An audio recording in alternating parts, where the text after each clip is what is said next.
सबसे पहले मैं अपने शिव गुरु और माता पार्वती के चरणों में प्रणाम करती हूँ। गुरु भाई गुरु बहनों के चरणों में प्रणाम करती हूँ।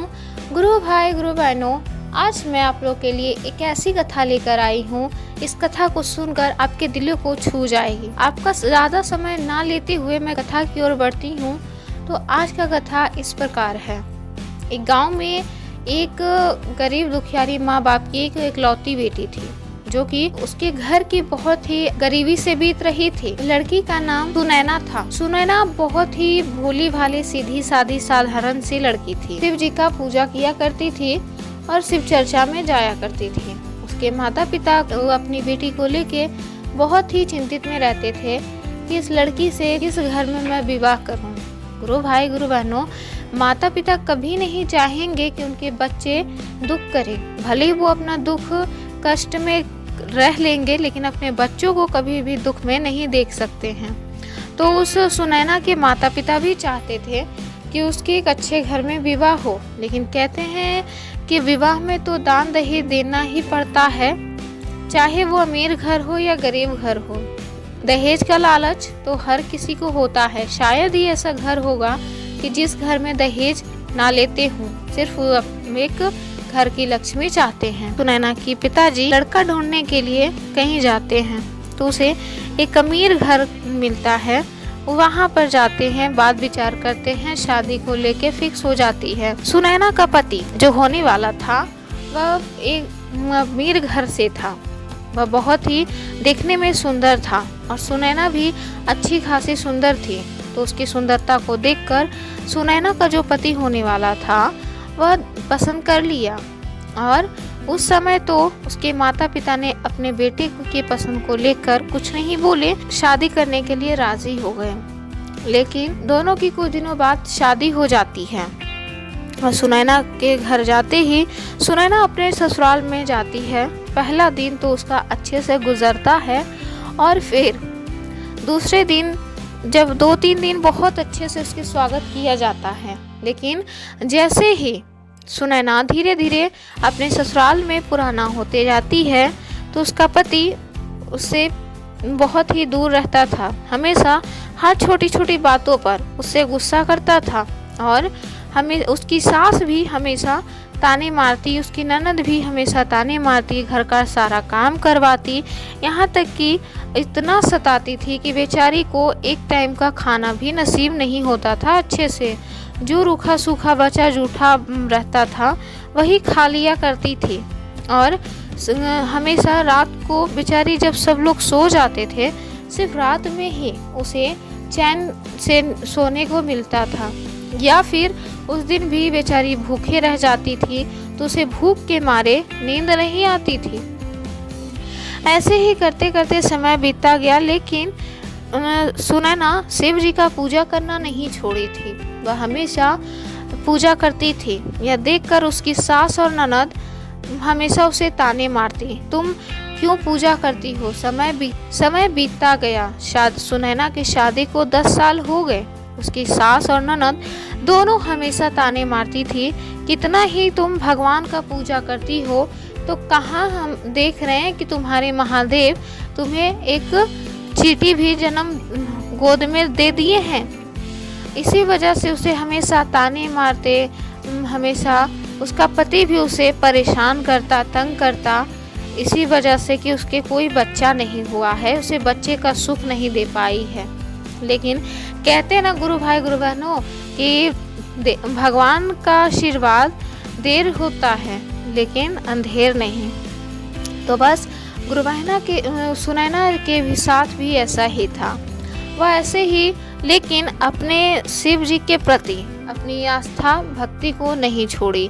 वह उसे अपने महादेव पे पूरा भरोसा था कि वो एक ना एक दिन उसकी प्रार्थना स्वीकार करेंगे। लेकिन सुनैना ऐसी भक्त थी कि शिव जी से कभी भी कुछ भी नहीं मांगती थी। वह सिर्फ शिव जी का पूजा किया करती थी। वैसे ही शिव जी का पूजा करती थी और कुछ भी नहीं मांगती थी, क्योंकि उसे हमेशा लगता था कि जो भगवान मेरे नसीब में लिखे हैं वही होकर रहेगा। मेरे मांगने से कुछ नहीं होने वाला है, इसलिए अगर महादेव की मर्जी होगी तभी मुझे मिलेगा। और हमेशा से वो बिना निस्वार्थ भाव से महादेव का पूजा किया करती थी। ऐसे ही करते करते उसकी ननद और सास ताना देती, मारती थी। एक दिन ऐसे ही सुनैना अपने घर में कमरे में बैठकर शिव जी का पूजा कर रही थी। तभी उसकी ननद की नज़र पड़ी सुनैना पर, तो अपनी माँ को जाकर बोलने लगी कि माँ, इसे इतना परेशान करती हूँ, तंग करते, यहाँ तक कि खाने तक के लिए तरसाती हूँ, फिर भी ये भगवान का पूजा करने के लिए नहीं छोड़ती है। पता नहीं ये कैसी मिट्टी की बनी है कि भगवान का पूजा नहीं करना छोड़ती, यहाँ तक कि कुछ बोलती तक नहीं है। आज देख लेते हैं हम लोग मिलकर किसके भगवान में कितना शक्ति है। तभी वह दोनों माँ बेटी सुनैना के पास जाते हैं और उसी समय सुनैना को मारने लग जाती हैं।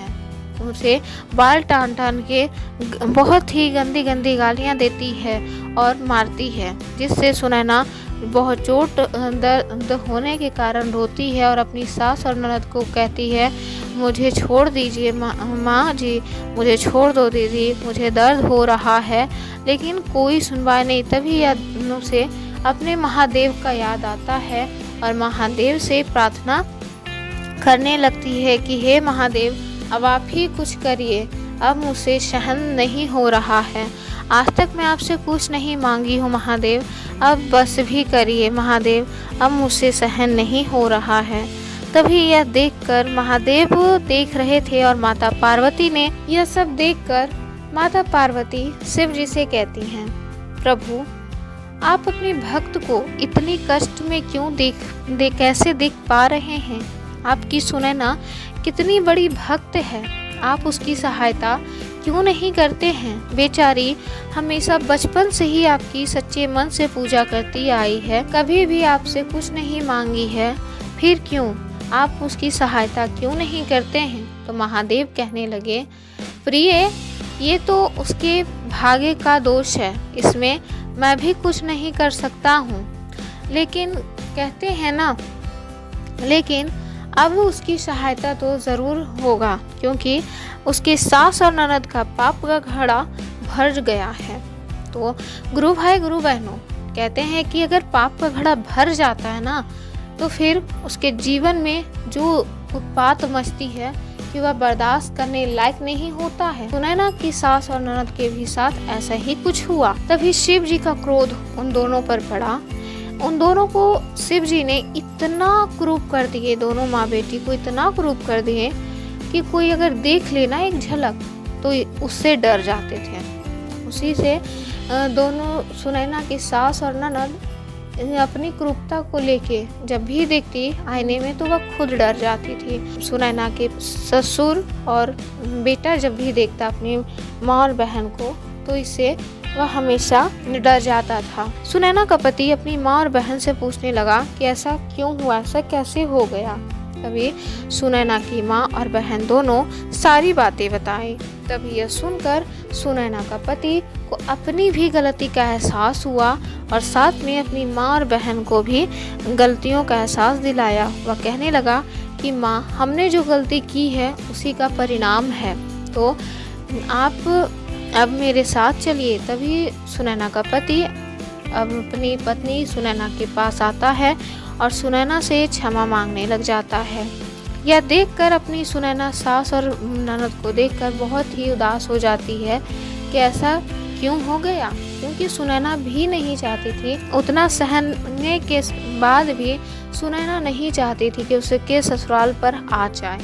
तभी सुनैना की सास और ननद दोनों क्षमा मांगने लगी, कहने लगी कि मुझे माफ़ कर दो सुनैना बहू, तुम महादेव की बहुत बड़ी भक्त हो, तो तुम अपने महादेव से प्रार्थना करो, मेरे लिए क्षमा मांगो, मैं उनसे क्षमा मांगूंगी कि मैं जो भी की हूँ मुझे क्षमा कर दें। तभी सुनैना कहती है, माँ जी, दीदी, आप लोगों ने शिव जी का अपमान किया है, आप लोग खुद मिलकर शिव जी का पूजा करेंगे, शिव चर्चा करेंगे, तभी वह प्रसन्न होंगे। तभी उसकी सास और ननद और पति ससुर सब मान जाते हैं और फिर सब मिलकर शिव चर्चा करते हैं। ऐसे ही 5 सोमवार करने के पश्चात शिव जी प्रसन्न होते हैं और सुनैना के घर ससुराल में प्रकट होते हैं और फिर सुनैना शिव जी को देखकर उनके चरणों में गिरकर प्रणाम करती है और उसके साथ साथ सास, ननद, ससुर, पति सब मिलके उनके चरणों में प्रणाम करती है और फिर अपनी गलतियों का माफ़ी मांगती हैं। तब शिव जी उन लोगों को क्षमा कर देते हैं और फिर उसके क्रूरता को रूप में बदल देते हैं और फिर सुनैना को अन्न धन पुत्र का आशीर्वाद देते हैं और फिर वहाँ से अंतर्ध्यान हो जाते हैं। इसी तरह से पुत्र का प्राप्ति होता है, अन्न धन का भी सुख संपत्ति मिल जाता है। इसी के साथ गुरु सुनैना के सास ननद सुनैना के साथ हर सोमवार को शिव चर्चा करती थी। तो गुरु भाई गुरु बहनों, अगर मेरी वीडियो अच्छी लगी हो तो मेरी वीडियो को लाइक करें, शेयर करें और अगर मेरे चैनल पर नए हैं तो मेरे चैनल को जल्दी से सब्सक्राइब कर लें ताकि मैं हर रोज़ आप लोगों के लिए ऐसे ही नई शिव चर्चा कथा लेकर आऊँ और आप तक पहुंचा सकूं। और आप लोगों को बहुत बहुत ही धन्यवाद, क्योंकि आप लोगों की वजह से ही मैं आगे पहुंच पाऊंगी।